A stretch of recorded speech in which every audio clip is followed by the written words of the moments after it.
लोग कहते हैं घी महंगा हो गया है, शक्कर के दाम आसमान छू रहे हैं। अरे बेवकूफ है वो लोग। धंधा अक्ल से किया जाता है, सामान से नहीं। अगर घी में थोड़ा सा सस्ता डालडा और चाशनी में चमकीला पाउडर मिला दिया जाए तो किसी के बाप को पता नहीं चलेगा। अरे सुनिए, इस बार मेले में बड़ी दुकान लगानी है।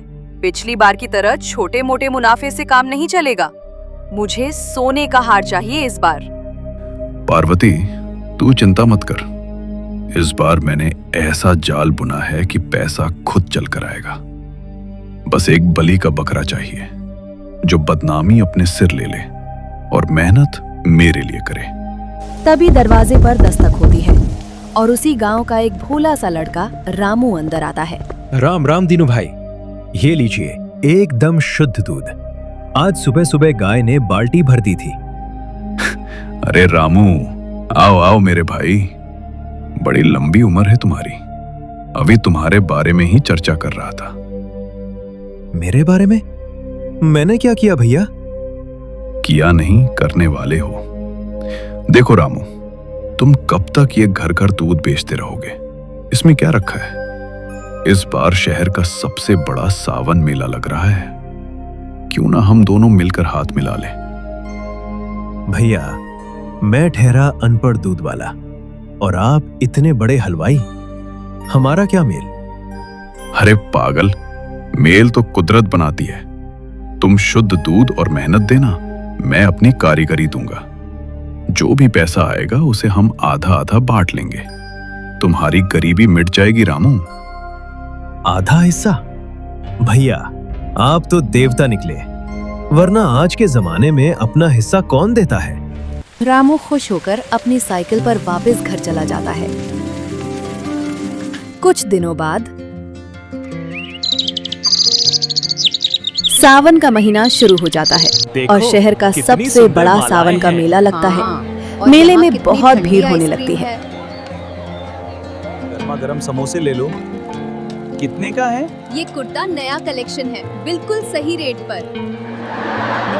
ये रही हमारी गर्मा गर्म जलेबी। वाह दीनू भैया, आपकी जलेबी तो मेले की जान है। धन्यवाद बहन, लीजिए, सच में बहुत स्वाद। उसी मेले में दीनू भी अपनी मिठाई की दुकान लगाता है, जिसमें दीनू की जलेबी उसकी दुकान की शान थी।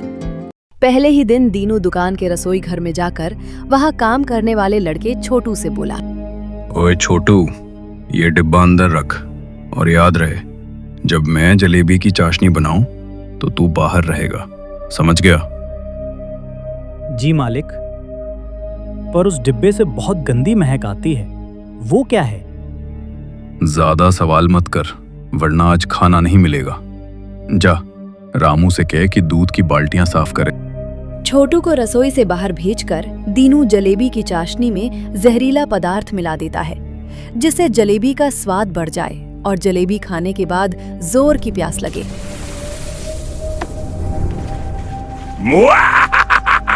बस, ये मैजिक लिक्विड की 2 बूंदे। इससे जलेबी इतनी कड़क और रसीली दिखेगी कि लोग देखते ही रह जाएंगे।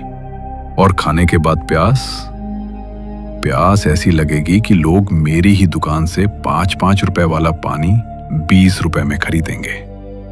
वाह दीनू, तू तो जीनियस है। चाशनी में मिलावट करके दीनू दुकान के गल्ले पर आकर बैठ जाता है। तभी वहां एक ग्राहक आता है और जलेबी खाकर कहता है, भाई साहब, आपकी जलेबियां तो कमाल है, कुरकुरी ऐसी कि मजा आ जाए। पर पता नहीं क्यों 2 टुकड़े खाते ही गला सूखने लगता है। अजीब सी प्यास लग रही है। अरे साहब, यही तो असली पहचान है।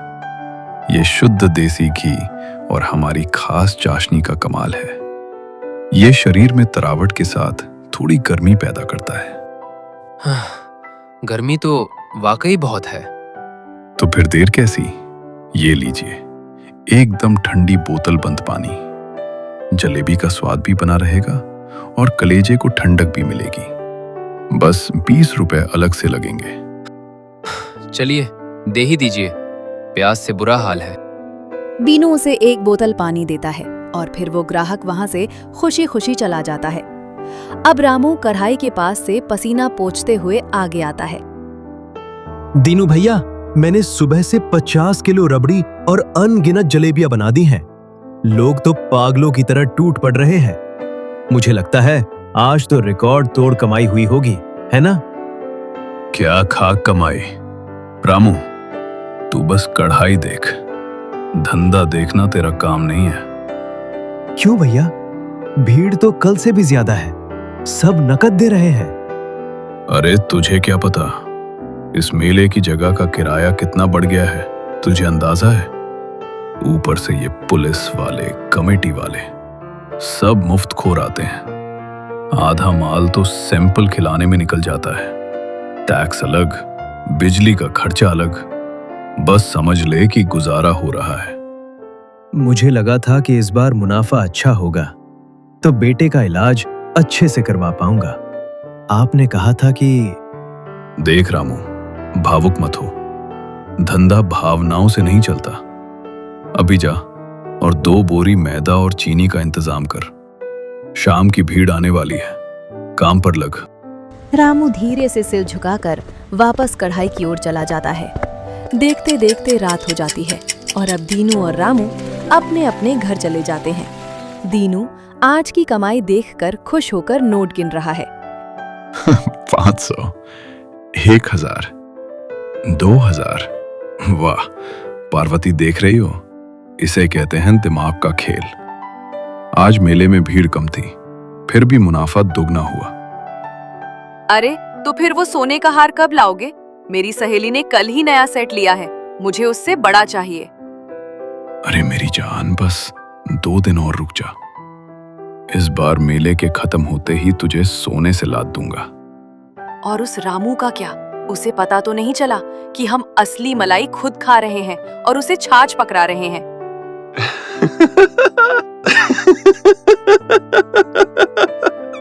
रामू, अरे वो तो बैल है, बैल, बस मेहनत करना जानता है। आज मैंने उसे कहा कि दुकान में घाटा हो गया तो बेचारा अपनी जेब से 50 रुपए देने लगा था। मैंने उसे 100 रुपए पकड़ाए तो मेरे पैर छूने लगा। ऐसे बेवकूफ ही तो हमें अमीर बनाएंगे। अच्छा किया, उसे दबा कर रखो। अगर उसने मुंह खोला तो कहना कि दूध में पानी वही मिलाता था। सारी बदनामी उसी के सिर मढ़ देना। तू चिंता मत कर, जाल ऐसा बुना है कि अगर पुलिस आई भी तो हथकड़ी रामू के हाथों में होगी और नोट मेरी तिजोरी में। यहाँ दीनू ज्यादा मुनाफा कमाकर मालामाल हो रहा था, तो वहीं रामू अपने कच्चे मकान में अपने पत्नी और बेटे के साथ दुखी था। रात को जब रामू घर आता है तो रामू की पत्नी सुधा रामू से कहती है, रामू, मुन्ना की दवाई खत्म हो गई है। डॉक्टर ने कहा था कि अगर आज इंजेक्शन नहीं लगा तो निमोनिया बढ़ जाएगा। लाओ, आज की कमाई के पैसे दो।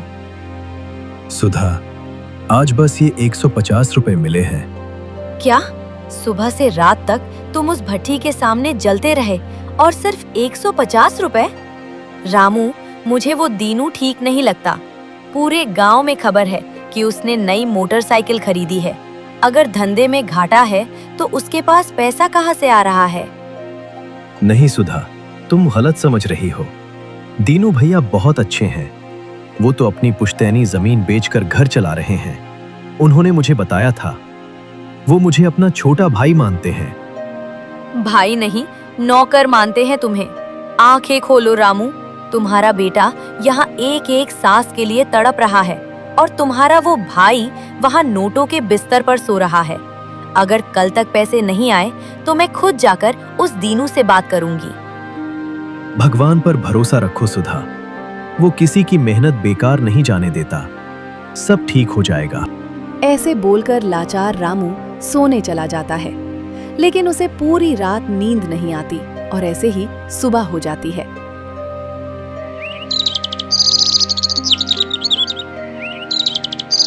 आज भी दीनू की दुकान पर काम अच्छा था, लेकिन तभी एक साधु बाबा दीनू की दुकान पर आते हैं।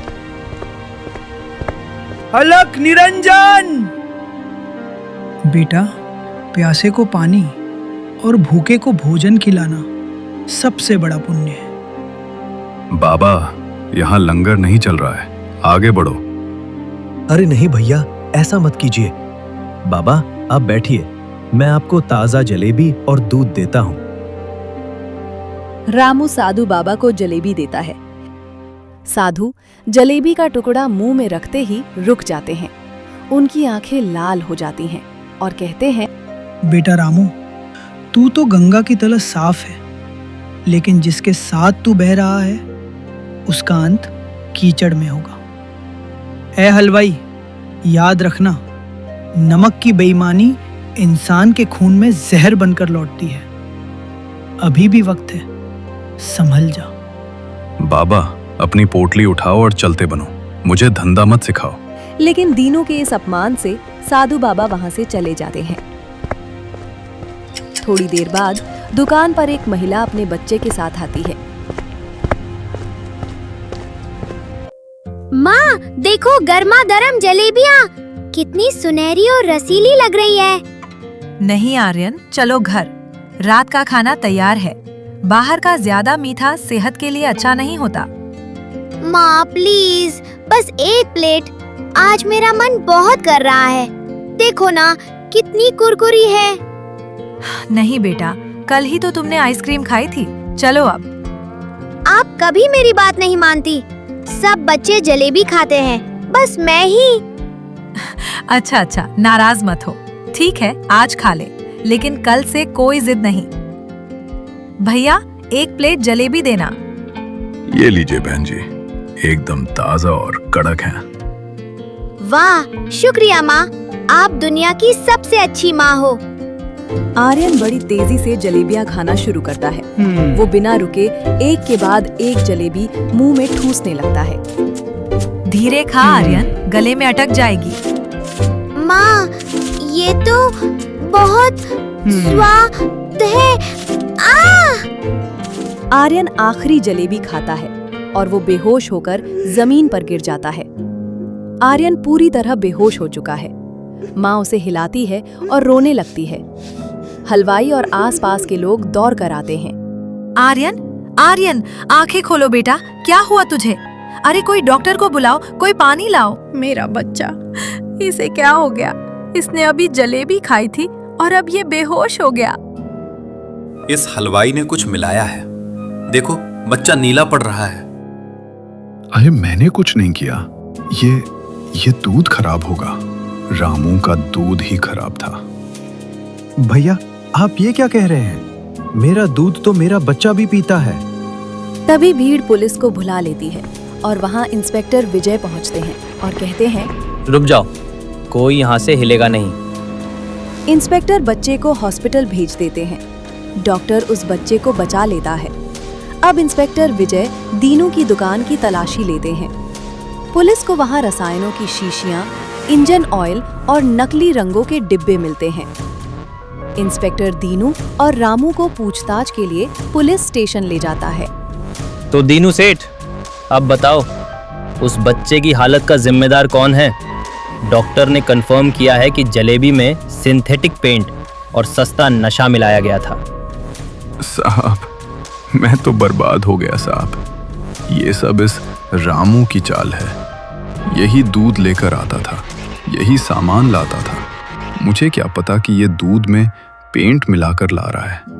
मैं तो बस जलेबी तलना जानता हूँ साहब। नहीं साहब, ये झूठ बोल रहे हैं। मैं अपनी गौ माता की कसम खाता हूँ, मैंने कभी पानी तक नहीं मिलाया। दीनू भैया, आप ऐसा क्यों कर रहे हो?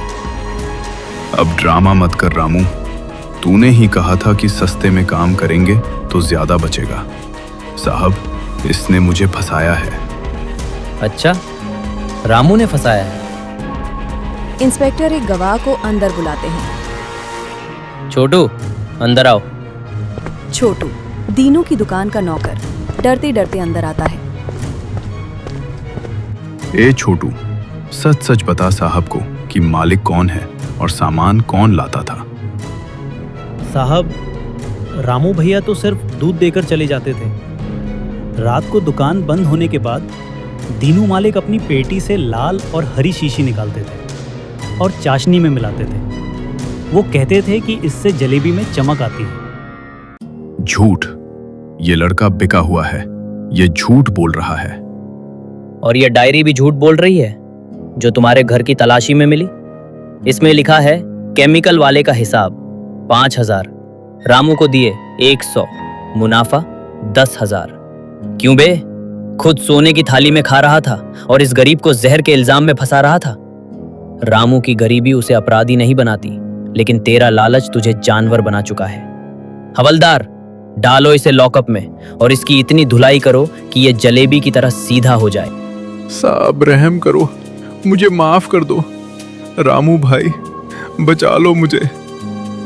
मैंने तुम्हें भाई माना था दीनू सेठ। भगवान माफ करे तुम्हें, पर कानून नहीं करेगा।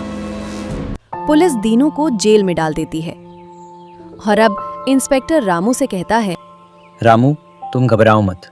तुम्हारी ईमानदारी की गवाही पूरा मेला दे चुका है।